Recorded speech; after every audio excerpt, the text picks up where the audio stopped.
O Supremo Tribunal Federal dará continuidade hoje ao julgamento que discute o marco temporal para a demarcação de terras indígenas. Até o momento, 5 ministros votaram contra a tese e 2 a favor. Vamos conferir agora como foi a sessão plenária dessa quarta-feira, na reportagem de Marta Ferreira. Cerca de 300 indígenas, representantes de várias etnias, se mobilizaram para acompanhar a sessão em uma estrutura montada no estacionamento ao lado do Supremo Tribunal Federal. Eles vieram se manifestar contra a tese do marco temporal.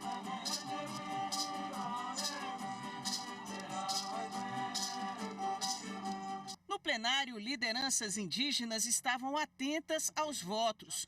O marco temporal é uma tese jurídica segundo a qual os povos indígenas têm direito apenas às terras que ocupavam ou já disputavam em 5 de outubro de 1988, data de promulgação da Constituição Federal. O caso envolve a disputa pela posse de uma terra indígena em Santa Catarina, habitada por 3 povos. O Instituto do Meio Ambiente do Estado entrou na Justiça com pedido de reintegração de posse da área contra a Fundação Nacional do Índio e o povo indígena Xoclen. O Tribunal Regional Federal da 4ª Região, em 2013, aplicou o critério do marco temporal, concedendo ao Instituto do Meio Ambiente catarinense a posse da área. A FUNAI, então, recorreu ao Supremo Tribunal Federal. A Corte entendeu que o tema tem repercussão geral reconhecida, ou seja, a decisão tomada vale para todos os casos do tipo no país. De acordo com o Conselho Nacional de Justiça, existem pelo menos 226 processos suspensos nas instâncias inferiores do Judiciário, aguardando uma definição sobre o marco temporal. Até então, 6 ministros haviam apresentado voto. Edson Fachin, relator, Alexandre de Moraes, Luiz Roberto Barroso e Cristiano Zanin votaram contra o marco temporal. Os ministros Nunes Marques e André Mendonça se manifestaram a favor da tese.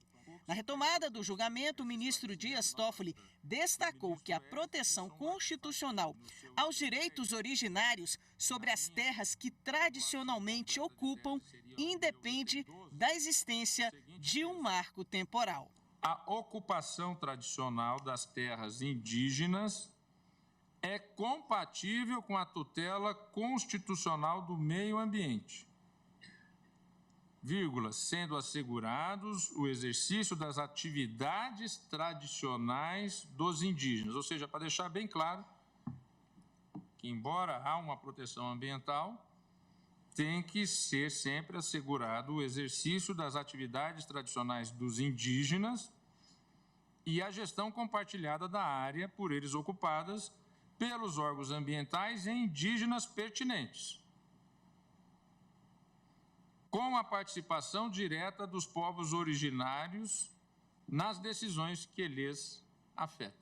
Assim, Toffoli votou contra o marco temporal, mas seguindo as propostas de tese feitas pelo relator, ministro Edson Fachin, e pelo ministro Alexandre de Moraes. A proteção constitucional aos direitos originários sobre as terras que tradicionalmente ocupam independe da existência de um marco temporal em 5 de outubro de 1988 ou da configuração do renitente esbulho, como conflito físico ou controvérsia judicial persistente à data da promulgação da Constituição.